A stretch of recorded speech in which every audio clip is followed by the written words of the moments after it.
Hi, I just wanted to share my opinion about one of the most surprisingly good films that I've seen this year, and this is probably my favorite animated film released this year so far, and you probably guessed it already. I'm talking about K-pop Demon Hunters. No, seriously, this is the movie. If I saw the title without seeing the movie or a trailer, I would have said, nah, that's probably a cash grab or something like that.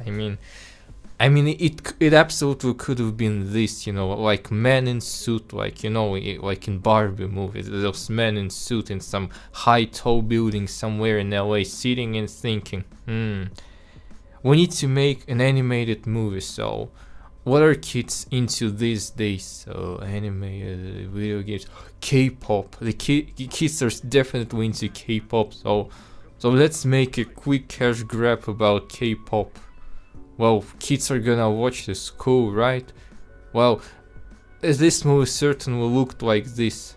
Well, I thought it was like this before I watched it, and it easily could have been just a cash grab, but honestly, after watching the film, I concluded that it is absolutely not, because seeing this film, I can absolutely feel like somebody, not some executive or a studio boss in suit, but some actual passionate writer, director, animator just wanted to tell the story, because it is a very personal, very compelling story. It's the story about how it is to how important it is to accept yourself, how important it is for society to accept people. And this really reminded me of another great cartoon from 2 years ago, which is Nimona. And K-pop Demon Hunters has a pretty surprisingly similar premise to Nimona.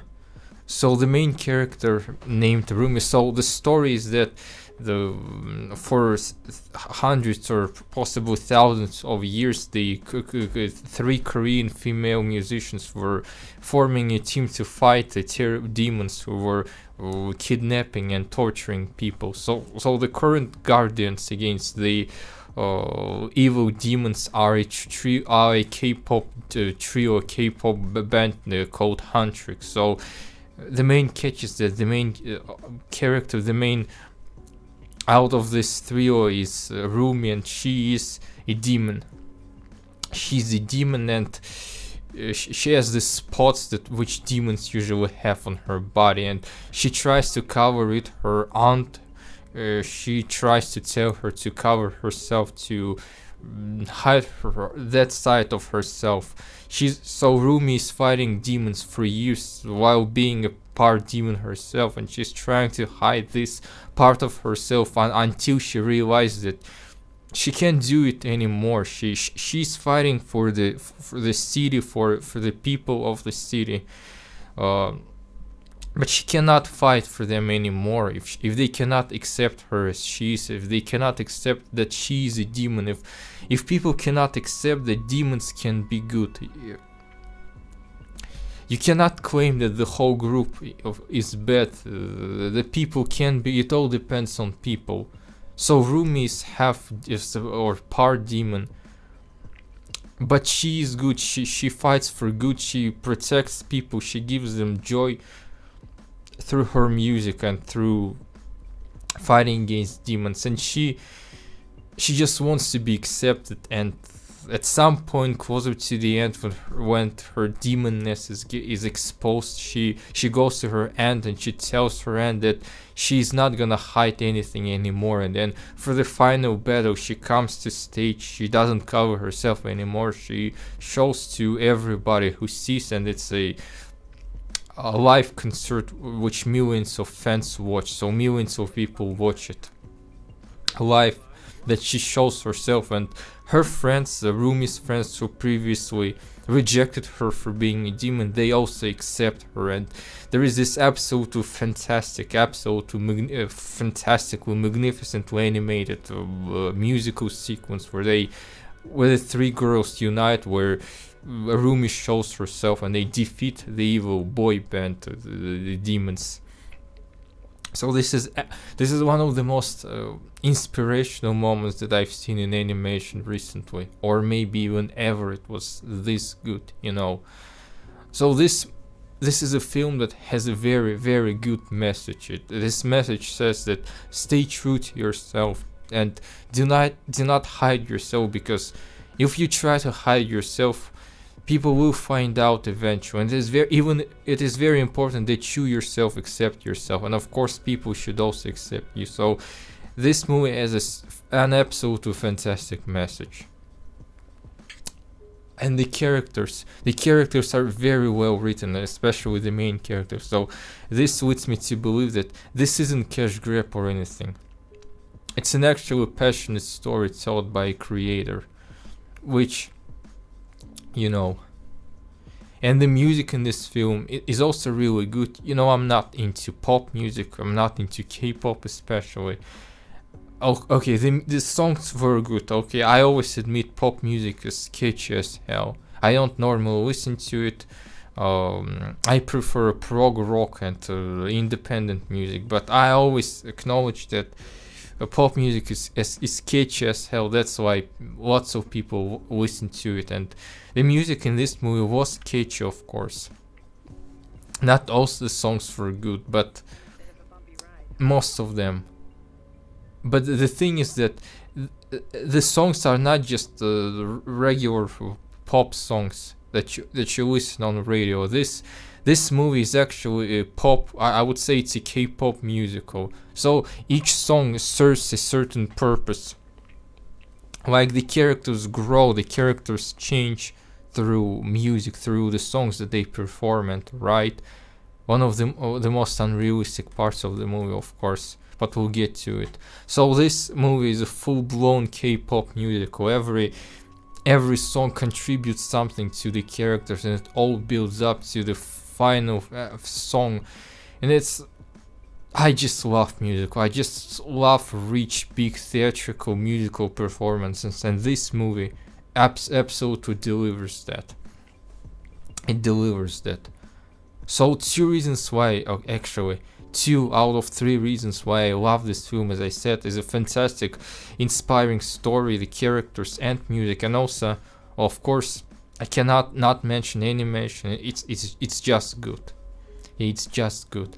I try not to criticize Pixar too much because I honestly like that whatever Pixar has been doing recently. The only Pixar film I honestly didn't like that was released post COVID-19 was Lightyear. It was just not good. The story, the animation, everything was bland. But I like the new Pixar style. You know, I'm not the biggest critic of Pixar, but this animation in K-pop Demon Hunters was absolutely every freaking frame could be a wallpaper. It looks so good. It's just a visual feast. So the story, the music, the animation, everything is good. What else do you want from a good animated films? It was very good. Of course, this movie was unrealistic. 2 things were unrealistic. The most unrealistic thing, as I said, is that the band actually writes their own. I don't know what I'm doing with this. So the band actually writes their own songs, which of course K-pop bands do not normally write their own songs. It's, you know, the labels that basically own pop musicians. They basically hire a team of songwriters that write songs. So the team, so the performers themselves hardly write any music. So you know, this movie was produced by Sony Animation, released on an American streaming service, and it was mostly made by Americans, not exclusively but by most of the director, the writers, if I'm not mistaken. Most of them are Americans. So basically, this band Huntrix operates more like an American rock band than a K-pop idol band, to be honest. They do what they want, the Huntrix. They write music, then they write lyrics, all that stuff. And the manager, he's just manages their planes, their tours and stuff, but he does not intervene with their music, with whatever they do. It's really just how American rock bands operate. This is absolutely not how K-pop operates. But I know this movie is not a realistic depiction of K-pop. It just uses K-pop as a tool to tell a story, you know. So I'm not gonna complain about it much. Just like I'm not gonna complain that the characters eat a lot, obviously. K-pop idols would, but you know, I don't know much about K-pop.